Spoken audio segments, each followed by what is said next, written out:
Au départ, il vous faut saisir les salariés des entreprises. Passez par la liste en haut à gauche pour sélectionner l'entreprise concernée, puis cliquez sur le menu Liste des salariés. La liste est vide. Pour saisir un nouveau salarié, cliquez sur le bouton en haut Ajouter un salarié, puis saisir dans chaque colonne les données concernant le salarié.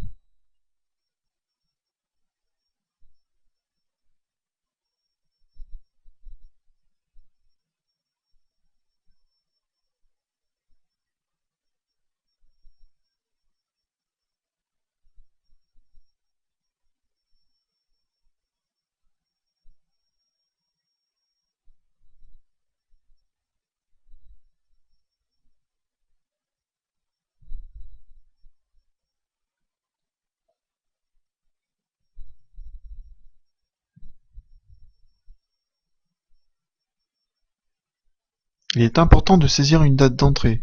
Cela validera la création des nouveaux bulletins de salaire chaque mois. Ne pas saisir la date de sortie.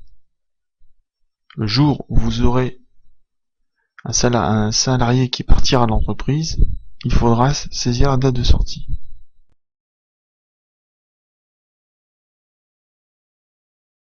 Nous expliquerons plus tard ce qu'est un plan de paye.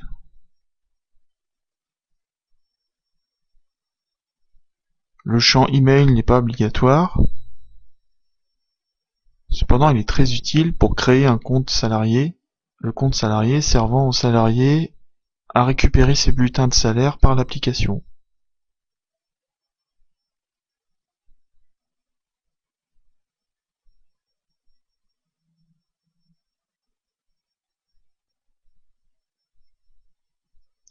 En fin de session, cliquez sur Enregistrer pour enregistrer les données du salarié. Puis saisissez un deuxième salarié. Renouvelez l'opération autant de fois qu'il le faut.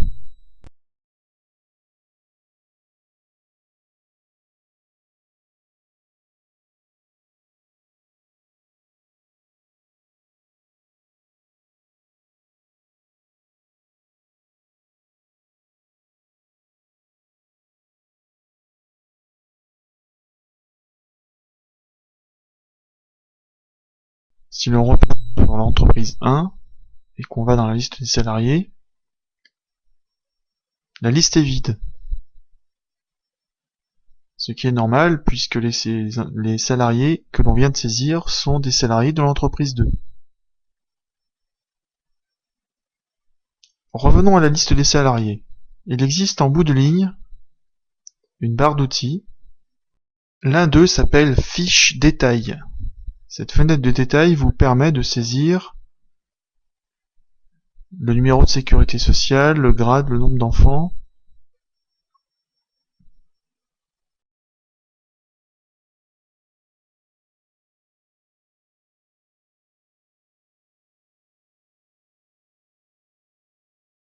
Donnée très importante, le nombre d'heures effectuées par mois. Cette donnée sera utilisée pour générer les bulletins de salaire. Et le salaire horaire.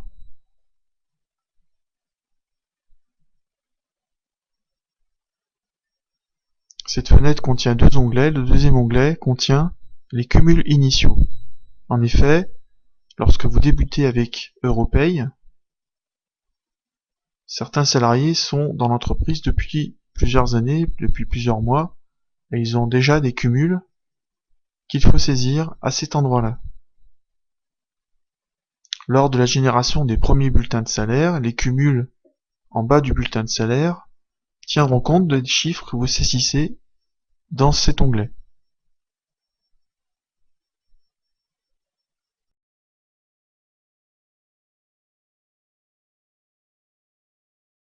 Ensuite, nous avons les congés payés. Alors tout d'abord le champ CPN-1 prix qui correspond aux congés payés déjà acquis et qui ont été pris par le salarié.